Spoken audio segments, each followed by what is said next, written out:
Bismillahirrahmanirrahim. Assalamu alaikum. Hope you all are fine. Today we are going to start our 8th essay. That is My Tailor by Stephen Leacock. This is a semi-humorous and semi-pathetic essay. The writer has written this essay in a humorous way, as well as he talk about the pathos, and the writer highlights the deficiency in the character of modern men who are facing existential crises, and they are very reserved, and they are very formal in their relation with the other human beings, and he always stands there and has stood these 30 years in the back part of his shop, his tape woven about his neck and smile of welcome on his face, waiting to greet me. Something in a search, he says, or perhaps in a tweet, there are only these two choices open to us. We have had no other for 30 years. It is too late to alter now. A search, yes, continues my tailor, something in a dark blue, perhaps. He says it with all the gusto of a new idea, as if the thought of dark blue had sprung up as an inspiration. Mr. Jennings, this is his assistant, and kindly take down some of those dark blue. Ah, he exclaimed. Now here is an excellent thing. His manner as he says this is such as to suggest that by sheer good fortune and blind chance he has stumbled upon a thing among a million. He lifts one knee and wraps the cloth over it, standing upon one leg. He knows that in his attitude it is hard to resist him. Cloth to be appreciated as cloth must be viewed over the bended knee of a tailor with one leg in the air. My tailor can stand in this way indefinitely on one leg in a sort of ecstasy, a king of local paralysis. Would that make up well? I ask him admirably. He answers, I have no real reason to doubt it. I have never seen any reason why clothes should not make up well, but I always ask the question as I know that he expects that it pleases him. There ought to be a fair give and take in such things. You don't think it all loud, I say. He always likes to be asked this.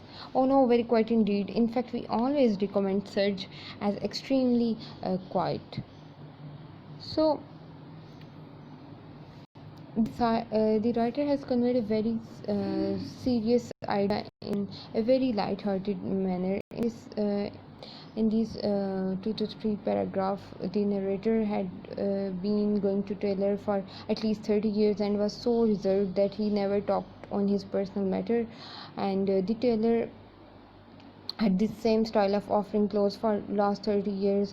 It seemed as they were very frank, but actually they were not frank. They were having very formal relation with each other, and in this way writer has highlighted the quality of modern man, that they are not much into with each other, and they keep their relation with other people at a distance, and they have kept a very professional relation between them. I had never had a wild suit in my life, but it is well to ask. Then he measures me round the chest. Nowhere else. All the other measures were taken years ago. Even the chest measure is only done, and I know it, to please me. I do not really grow a little fuller in the chest. My tailor muses. Then he turns to his assistant. Mr. Jennings, a little fuller in the chest, half an inch on the chest, please. It is a kind fiction. Growth round the chest is flattering even to the humblest of us. Yes, my tailor goes on. He uses yes without any special meaning. And shall we say a week from Tuesday? Mr. Jennings, a week from Tuesday, please. And will you please, I say, send the bill to, but my tailor waves this aside. He does not care to talk about the bill. It would only give pain to both of us to speak of it. The bill is a matter we deal with solely by correspondence, and that only in decorous and refined style, never calculated to hurt. I am sure from the tone of my tailor's letter that he would never send the bill or ask for the amount, were it not that From time to time, he is himself unfortunately pressed owing to large consignment from Europe. But for these heavy consignments, I am sure I should never need to pay him. It is true that I have sometimes thought to observe that these consignments are apt to arrive when I pass the limit of owing for 2 suits and order a third, but this can only be a mere coincidence. Yet the bill, as I say, is a thing that we never speak of. Instead of it, my tailor passes to the weather. Ordinary people always begin with this topic. Tailors, I notice, end with it. It is only broached after the suit is or broached means begin after the suit is ordered, never before. So we you have seen that he had measurement of the writer, but even then he would measure him round his chest and announce excitedly to his assistant half an inch should be added to all the measurement. He did it simply to flatter the writer and made his customer happy and pleased. And next you have seen that whenever it comes to bill, Taylor tried to ignore this topic and start talking about other things. Then he started talking about whether he mostly sent a letter to uh, the writer's house to ask for the bill, and he always used a same idea that he had heavy consignments from Europe and he had to pay for them, and so that writer has to should pay his bill now. So it was a very soft way of asking for the bills from the writer, and mostly this he whenever it comes to a bill in his shop, he started talking about weather, and mostly this thing happens to us when we have nothing to talk about, we start talking about weather. And you have seen that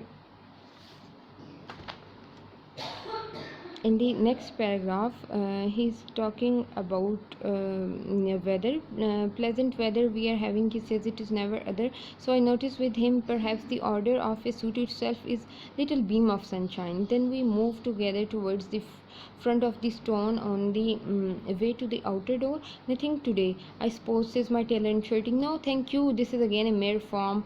In 30 years I have never bought any shirting from him, yet he asks the question with the same winsomeness means pleasantness as he did 30 years ago. And nothing, I suppose, in coloring or in hosiery. This is again futile means of no use. Collars I buy elsewhere and hosiery I have never worn. Thus we walk to the door in friendly colloquy, means conversation. Somehow if we fail to speak of shirting and hosiery, I should feel as if a familiar cord had broken. At the door we part. Good afternoon, he says. A week from Tuesday? Yes, good afternoon. He's trying to recall the day that he has told him that he will get he would get his shirt on that day. And you have seen that the tailor asked if the writer would like something in shirting and something in coloring and hosiery. The writer never bought these things from him, but that was a custom with the tailor to ask in that manner. And such is or was our calm and intercourse, unwearied or at least broken only by consignment from Europe. I say it was that is until just the other day. And then coming to the familiar door of my customary summer suit, I found that he was there no more. There were people in the store unloading shelves and piling clothes and taking stock, and then told me that he was dead. It came to me with a strange shock. I had not thought it possible. He seemed he should have been immortal. They said the worry of his business had helped to kill him. I could not have believed it. He always seemed so still and tranquil, wearing his tape about his neck and marking measures and holding cloth against his leg beside the sunlight of the window in the back part of the shop. Can a man die of that? Yet he had been going behind.